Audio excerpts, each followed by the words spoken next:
Back on the show is Kristina Williams, who's going to be taking on Emily Ducote coming up here at Bellator 195 on March 2nd. Kristina, how are you? Doing pretty good. How about you? I'm doing very well. I appreciate you asking. Not everyone asks how I'm doing, so I like that. And the last time you and I spoke, of course, was after your big win over Heather Hardy, and that was back in October. And now here you are fighting in March. Were you surprised at all that Bellator didn't try and book you sooner, especially with the fact you're in that big win? Yeah, I kind of was surprised I didn't get a fight sooner, but I kind of thought maybe they would wait to put me on in Oklahoma, so I wasn't sure. Yeah, for sure. Well, you're fighting a pretty big name in Emily Ducote. Of course, she just fought for the flyweight title. Were you surprised to get this matchup at all, just with the fact that she fought for the title, and this is only your second pro fight? Oh, yeah, I was really surprised to get to fight her. I think it's really awesome. I think it's going to be a really good fight to see where I'm at, but, I'm super excited for it. Yeah, it's obviously a great opportunity. Now, did you know much about her before taking this fight, or did you kind of have to look her up? Oh, no, I mean, I know who she is. She's kind of like a pioneer for, women's MMA a lot around. She's a really good fighter, and she's a big name around here. So, yeah, I did know who she was. That's great. Yeah, Bellator not giving you any easy fights. How do you feel like you match up against her now that you've had a chance to sort of assess her? I think she's really, really well all around. I still think that, my favorite is striking, so I think that maybe we'll see stand up, but I'm ready for, getting on the ground, too. And do you feel like your style can pose a lot of problems for women in the division just because, again, you've got kind of, a hybrid there of the kickboxing and boxing? Yeah, I think I have a little bit of a different style than most people, just like my Taekwondo and my Muay Thai, and then I do BJJ too, so I kind of like a little bit of a different style from everyone else. And how's training camp going, and who have been some of your main training partners for this fight? It's been going well. My coaches, Derek Adkins and Mike Giroux, and then I've had some people coming in helping me, and just a lot of different people. So that's good. A bunch of different looks. Who are some of the people you brought in for this camp? Just some local people. A girl is helping me out, Kaylee, and she's been a big help. Not a ton of different people from out of the area or anything. Okay, just different looks then. I guess that's sort of the main thing. Yeah. How's the weight cut going? We're a couple weeks from the fight. I imagine everything on point? Yeah, it's looking really good, yeah. Do you have to go really strict on the diet, or is it pretty easy to cut weight for you? Last time it was really easy. I've been putting on some more muscle, so we'll see how this one goes, but it shouldn't be too hard. It's usually not a big deal. And how do you see this fight sort of unfolding on March 2nd? Are we going to see another finish like we did in your debut? Well, I hope so, but if we go to the ground, then it probably won't be a finish like that. But I think she's probably going to want to go to the ground, but I'm not sure. So, where do you feel like a win over Ducote sort of puts you in the landscape of the flyweight division? Because she just fought for the title.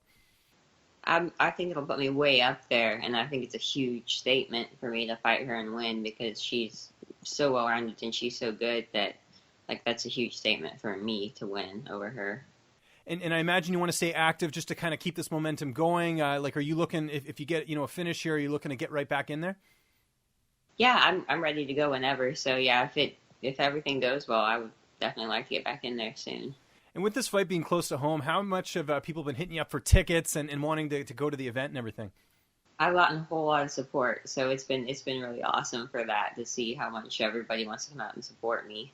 Does it kind of annoy you sometimes when people ask you for tickets when it's you pretty much have to tell them hey, go to Ticketmaster or whatever and get the tickets? It's not like you can hand out a ton, right? Yeah, I already sold all the ones that they sent me in the first, so now everybody has to get them online. Yeah, and is it annoying when people are can't you just give me a free ticket or something like that? Do you ever get that? That gets that way, yeah. You have to be polite too, because you want the support, but at the same time, it's I'm not made of money. I can't just give tickets away for free. That's not how it works. So, it's if I could, but yeah, for sure. How many people are you expecting for this fight? Just from your fan base. Maybe 50 that I know of so far. Around there may be more. I don't know how many people have gotten them online yet. And of course, your nickname is the War Horse. What would you call your fans? Are they the War Horses, or do you have a name for that yet, or no? I don't really have a name for that yet.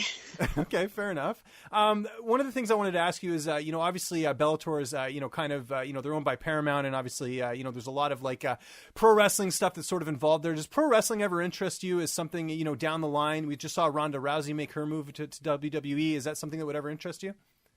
No, I don't. I don't really think so. That's just not really my personality at all. Okay, fair enough. Well, I figured maybe with your style, sometimes they have people that aren't really big on the mic or anything like that.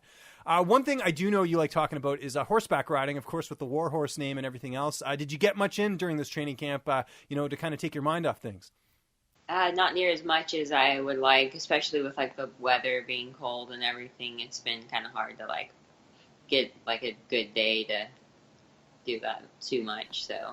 Right. Okay. Fair enough. Are you going to try and take some time off after this fight and get some more horseback riding in after that, or are you just going to kind of see what happens? Definitely, for sure. I'm going to take some time to get back out there. Excellent. And are you watching any TV during training camp? Because I know sometimes you need that time to kind of, break away from things. Not a whole lot. Okay. Just on and off. Okay, fair enough. But when you get home from practice and everything, what are you doing? Are you just, reading a book, or, maybe listening to some music or something? Everyone's got something that they kind of use to kind of, relax a little bit. Yeah, I'll hang out with my dogs a lot and listen to music and, hang out with a friend or something and just kind of chill. Good stuff. Well, everyone's got to check out this fight. It's Bellator 195 coming up here March 2nd. Kristina, it's always great getting a chance to talk to you. Just remind people where they can find you on social media, and if you got any sponsors or shout-outs, the floor is yours. I just want to thank my managers, Reese and Mikhail at TKO Combat Sports, and my sponsor KBT Equine, and just American Elite, my gym. Thank you all, my training partners.